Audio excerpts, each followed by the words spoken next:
guys মই আছোঁ বৰ্তমান শিৱসাগৰ নাজিৰাত আৰু কালিৰ পৰা যে যিটো বৰষুণ দি আছে নহয় একে এৰাই নাই এতিয়াও দিয়ে আছে আৰু আমাৰ একদম মানে ঘৰৰ আগত পানী কৰি দিলে চাওকচোন কেনেকুৱা কৰি দিলে নহয় কচুখিনি ডুবিয়ে গ'ল যে পানী হৈছে নহয়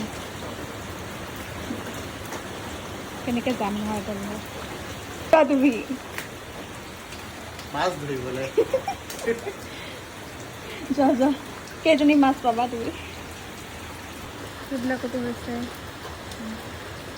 আৰু মই এতিয়া যাব লাগে ডিব্ৰুগড়লৈ মোৰ লগৰ এজনী মানে বেবীও মানে অন্নপ্ৰসন্ন আছে তাত নাযাওঁ বুলি ভাবিছিলোঁ ইমান বৰষুণ দিছে পানী হৈ আছে কিন্তু উপায় নাই যাবতো লাগিবই চ' ব'লকচোন কি হৈ আছে ৰাস্তাত চাওঁ কেনেকুৱা পৰিস্থিতি হৈ আছে নহয় চবতে পানী আজি পানীয়ে পানী হৈ গৈছে তেনেকৈ আমি গৈছোঁ এতিয়া আমাৰ নাজিৰা কলনীত এইখিনি বৰষুণৰ পানীৰ পৰা বানপানীৰ সৃষ্টি হৈছিলে ৰাস্তাত গৈ থাকোঁতে দেখিছোঁ চেপন পৰা বতৰটো ধুনীয়া ক'তো একো পানী হোৱা নাছিলে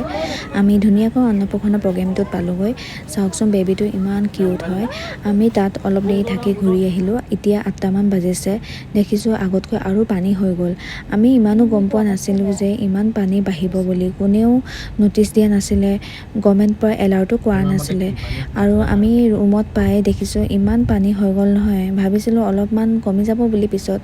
চ' ফ্ৰেছ হৈ মেলি অলপ ৰেষ্ট লওঁতেই মানে ইমানেই বেছি বাঢ়ি গ'ল নহয় আধা ঘণ্টাতে ৰুমত সোমাও অৱস্থা বাইকখনো ঠেলি বেলেগত থৈ আহিবলগীয়া হ'ল যদিও পিছত বহুত পানী বাঢ়ি গ'ল ডুব খাই গ'ল গাড়ীখনো ওখ জেগাতে থোৱা হৈছিলে তথাপিও মানে গোটেইখন ডুব খালে আমি জল্দি যি পাওঁ পেকিং কৰিলোঁ কিছুমানটো কৰাই নহ'ল কি হৈ আছে বানপানী শেষ হোৱাৰ পিছতহে গম পাম আমি 2টামান বজাত ৰুমৰ পৰা ওলাই আহিলোঁ তেতিয়া পানী একদম কঁকালৰ সমান হ'লগৈ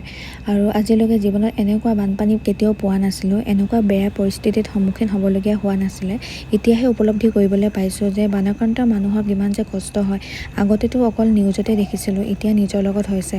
আপোনালোকে সকলোৱে প্ৰে কৰক যাতে সোনকালে বানপানী শেষ হৈ যাওক সকলোৱে ভালে কুশলে থাকিবলৈ